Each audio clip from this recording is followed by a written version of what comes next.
Route 666. Huh. Wonder if Garrett Bradbury's been down that. Oh, sorry. Taking history class on 20th century's most influential people. It's quite a game. I mean, the big story was Kirk Cousins missing it because of COVID. I'm pretty upset with both the Kirk Cousins apologists and the Kirk Cousins haters here. You got the Cousins defenders. See, look how bad Mannion was. So obviously Cousins is an elite quarterback. He's a top 5, at least a top 10 quarterback, because Mannion sucks. It's like, no, you've never seen Kirk Cousins in primetime, have you? How about 2018, week 11, against the Bears? Shut up. Shut up. Shut up. Shut up. Shut up. Shut up. Shut up. First half points, 0. 2018, week 14, against Seattle. First half points, 0.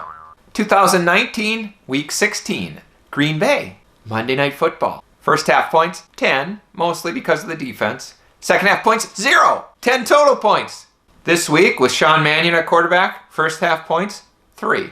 What's the difference? There's no difference. This is par for the course for a Kirk Cousins-led team. The idea that it would have been so different if Kirk Cousins had played, the exact same thing would have happened. Look what happened last week against the Rams. First half points, 3. And those 3 were because Anthony Barr intercepted a pass at like the 10-yard line. And the team did nothing with it and kicked a field goal. Those were the only points they got last week with Kirk Cousins at quarterback. And this week with Mannion, they got 3 first half points, the same. The fact is, if Kirk Cousins had played, the outcome would have been no different, and the score would have probably been no different. Mannion was moving the ball early. There was that bootleg where he threw that long pass to Conklin, and it got called back because of his stupid, bogus, ineligible lineman downfield call. They would have had more than 3 points if the refs hadn't screwed them.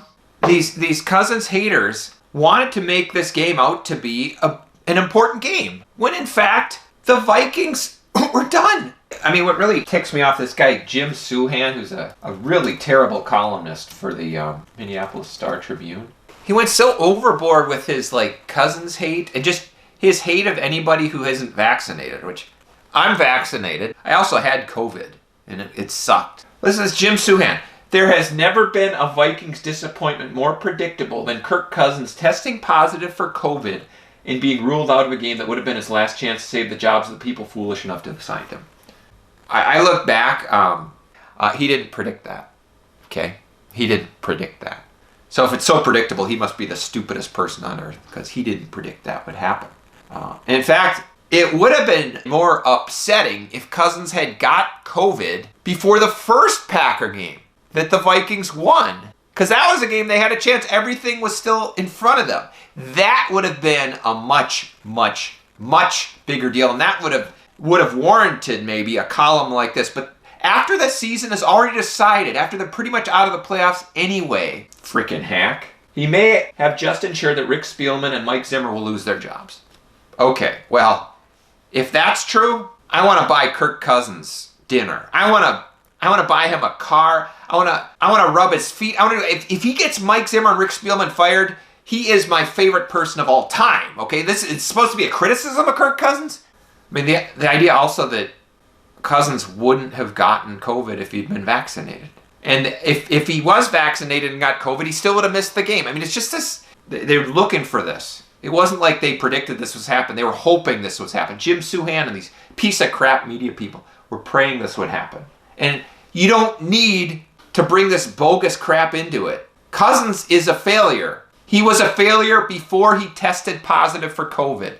And if he had played in that game, everything would have been exactly the same. The only difference is he probably would have fumbled at least once. It's right now for Arizona, too. And also, by the way, Aaron Rodgers got COVID, missed a game. They lost that game. And guess what? They still have home field advantage through the playoffs. If your whole season depends on your quarterback not missing a single game, you're probably not that good. The Vikings aren't that good. Our awards for this week, the Dalvin Cook Award for going out of bounds 4 yards short of where you could have gotten if you actually tried. It was Dalvin Cook who there was this play run into the sideline where he coasted out of bounds at like the 35, and he could have easily gotten to like the 38 or 39. Dalvin Cook Award for going in the wrong direction after getting the ball and making sure there's no chance of getting a first down. That goes to Dalvin Cook, who I think 2 plays after that run out of bounds, he caught a pass 2 yards short of the first down and ended up 4 yards short of the first down because he just went straight backwards 2 yards rather than going straight forward to get the first down. All this criticism of Cousins. Dalvin Cook brings nothing to the table in big games. Nothing. He played, and he contributed less to the Vikings than Cousins did by not playing. Cook was a net negative. Cousins was just a net nothing. The award for an extremely slow guy who's way more elusive than Dalvin Cook.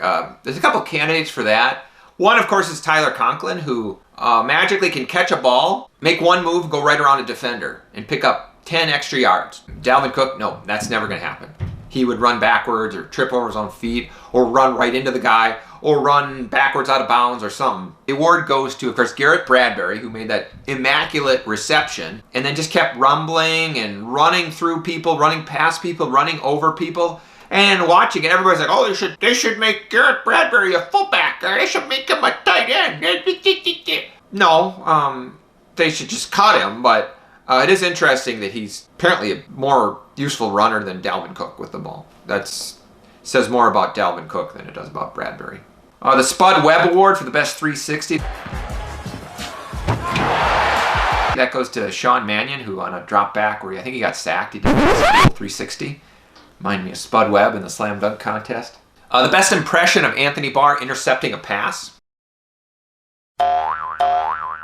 That goes to Aaron Jones, who caught this dump-off pass from Rodgers. Unlike Anthony Barr, who just tripped over his own feet once, Aaron Jones tripped over his own feet twice, I think twice, maybe even more than twice.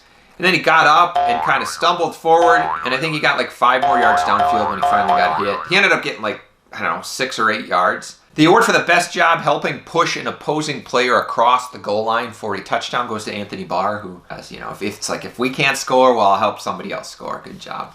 The best impression of Kirk Cousins on a 2-point conversion. Cousins rolling to the right this time, not rolling to the left, so this should turn out better. Jefferson wide open, and would be Sean Mannion. It was, it was a 4th down, I think, in the second half, or just... The Kirk Cousins Award for a garbage touchdown pass, that goes to Mannion, who threw that garbage touchdown. Cousins, I think, was wishing he could be in there to throw it to pad his stats. Sort of like how he did in that Bears game in 2018 where he played so horrible and then he threw 2 garbage touchdowns at the end and made it look like a close game and made it look like he played well. And last, the Summer of George performance goes to the Vikings, who, as I predicted in a video a couple days ago, they just laid down against these Packers. And it was so easy for the Packers. You started to see the effect of that Summer of George offense and defense of the Vikings, because Kellen Mond came in for 1 series, played 3 plays. He threw an easy pick 6, what should have been a pick 6 on that 3rd down. And the Packers defender just dropped it because things had become so easy that they were starting to shut down. And you could see the Packers sort of drinking their own Kool-Aid as the game wore on, and Aaron Rodgers drinking his Kool-Aid. And all these players, they're going to start reading the press clippings about how great they are. And it's like when Green Bay played the Broncos in that Super Bowl in whatever, 98 or whatever. It was the 2nd straight Super Bowl the Packers went to, and everybody's like, oh, the Packers are so great, they're unbeatable. And the Broncos played into it. The Broncos were like, yeah, we have no chance. We have no chance. They're the best team. And they went in and beat them. And that's, I think, what's going to happen to the Packers. They think they're better than they are. And they're relatively untested going into the playoffs. So we'll see.